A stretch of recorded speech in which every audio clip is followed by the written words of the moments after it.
some of the things defensively, it was what it was. We talked about it. I thought that your interior defensive line played pretty well. They limited Georgia's run game for the majority for most of that game, and then the dam broke. I'm not over. I saw some things I did, some things I didn't like.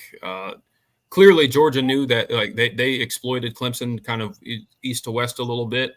Like we were very slow at reacting to it, especially. And that broke some big run plays. I thought Barrett Carter was fine. A few missed tackles that's just something he's going to do. Sometimes it's like he's too athletic for his own body at times. Defensive backs can't really ask too much more. They didn't really test you deep a ton. I thought Jaden Lucas had some really good moments. Yeah, that touchdown was scored on him, but he was kind of put in a really difficult situation, being lined up one-on-one with Colby Young, and no help, especially with Colby Young having outside leverage there on that fade. So I could probably nitpick and talk about some things I didn't like, but overall, everything stemmed from your inability to sustain drives offensively. I feel like a lot of things that defense didn't do well would probably look a little bit different had you been able to sustain drives. So, not much else to say. Let's chop it up with the comment section. We got a ton of people in here, a lot of people. That's right. We got 150 people, 153 people in the live chat right now. Hit that like button while you guys are in here. Please help us out. Hit that like button. Consider subscribing. Me and Jordan do a weekly show every Friday at 5:30 p.m. called the All In Show. We also do these post-game live videos immediately following every Clemson game. So consider coming to hang out with us long term. You do not have to be a Clemson fan. What do we got in the comment section? Yeah, and of course, if you want to make sure that your comment is read, the super chat feature is available. But yeah, we have a couple starred. I'll hit on those. Adam says, "I refuse to believe that the offense could score on that defense in fall camp." Yeah, I mean, I didn't see it for sure. Yeah. Me too.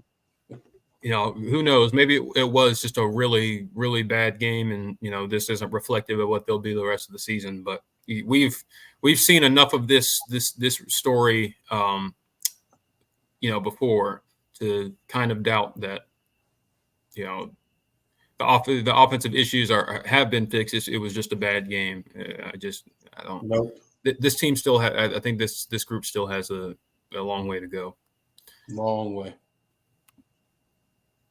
Jay says, "Wait, where? Yeah, on the Stellato thing. Where was Stellato? Yeah, I don't know. Like, was he not healthy? Great question. There was no indication that he was dealing with anything, but he missed the bus. Yeah. Did he? I don't know. He forget his keys and couldn't get into the locker room. I don't know where he was. Yeah. I didn't see him at all. Yeah, me neither. Hustler Inc. says, "Did you see DeAndre Hopkins' tweet?" Yeah, I did. On the right before I got on here, I don't know if you saw it, but he tweeted out. He said, "This team has playmakers, but yet and they only scored 3 points. Something's got to change." Yeah, he's right. I agree. Right. I mean, I really don't think it's a player issue.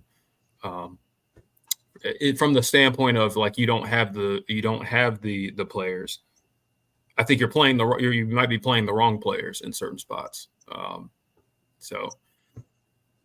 But I could be wrong about that. Maybe it really is a player thing. But man, like who recruits the players? Yeah, exactly. So at the end of the day, it's the coaches. Yeah. All right. You recruit your own position group that you coach. So if your position group sucks, guess what? You picked them. Exactly. And you're coaching them. So in my eyes, it's on you. Billy says several mediocre teams scored 20 on Georgia last year. And yeah, and I mean, and that's what I'm saying. Like it's okay to I understand that Georgia's defense is really, really good, but like you go back and watch some of their SEC games, and like teams were able to at least put together drives at some points during those games. Like that's the problem. Auburn gave them all they could handle. Georgia Tech was able to scheme up better offense than you were against Georgia. Like we don't even have to talk about the Alabama game. Spencer Rattler in South Carolina last year put up 14 in the first half last year. Like, unfortunately, that means we are below a mediocre offense. Yeah, that's the concern. That is the real thing is that you like. You're right. Several mediocre. That's the conclusion you have to draw because I really don't. Again, I'll have to go back and watch the tape, and maybe I'll feel differently. But man, I really did expect a different. I mean, beyond me picking the win, like I really did expect more from this group, offensively. That was disappointing. John says Georgia also builds a team with NFL players without any interest in college, much less degrees. That's tough to match unless you do the same. But that's the thing. Like I don't think that it was really the type of players that you recruit. Because we talked about it. Like there were other teams that don't recruit as well as Clemson were able to produce better offensive performances against Georgia's defense. Like they're really, really good, but like you can't just explain away putting up 3 points. Like that is not an average Georgia defensive performance, even from last year. They allowed what 15, 16 a game last year. Yeah. Like I didn't watch that Georgia team and think, oh, that's the 2021 Georgia team that held you to 3 points. Like there really is. It really is whatever it is. Whether it's a coaching issue, I don't know, but it's more than just the type of how well you're recruiting, because there are teams that recruit worse than you that are able to scheme up and put together better offensive performances. So maybe it was just a bad game, but again, we've seen this story before, and this didn't. You don't have to prove to me that Georgia's defense was just that good. Yeah, you got to prove to me. I'm not saying Georgia's defense isn't really good. They are, but Clemson's also has a bad offense. So yeah. So I can't explain it away with just Georgia recruits a bunch of players that don't care about graduating, and they all they care about is like I don't. No. Yeah, that's I can't get with that. I don't care about that. That's got nothing to do with anything when it's between the lines and the whistle's blown. Right. And the clock. Alabama had a 90-something% graduation rate. They recruit as well as Georgia, and they beat them last year. That's just stuff for conversation and for people to talk about. That has no bearing on any college football game ever. Yeah, Dylan says we should have taken more shots with Dalen Everett covering. I mean, like, and not even just Dalen Everett. Like, you knew you were facing a Georgia secondary, especially at corner, that had some questions. And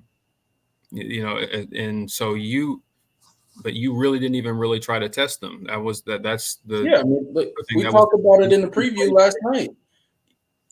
You can't dink and dunk down the field with this Georgia team. I said it last night. It's not going to work. And what did Clemson do?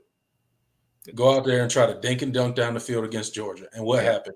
You didn't score a freaking offensive touchdown. Go figure. You have to push the ball down the field against Georgia. You have to. And if you can't do it, you're not going to put up any points. It's plain and simple. Yep. Either you can do And it or you can't. in the few times you did put drives together, that was the thing. Like Georgia did such a good job offensively, especially in the second half. They knew they took advantage of. They created mismatches. They did things, especially in the red zone. Like that was a good play to isolate. Jaden Lucas on Colby Young, and knowing that he had outside leverage, and it was just an easy pitch and catch for Carson Beck. Like you didn't see that in the red zone for Clemson. Like no real use of Jake Brenningstool, knowing what he presents in the red zone. Right. You really didn't attempt. Like it was. I just didn't understand it.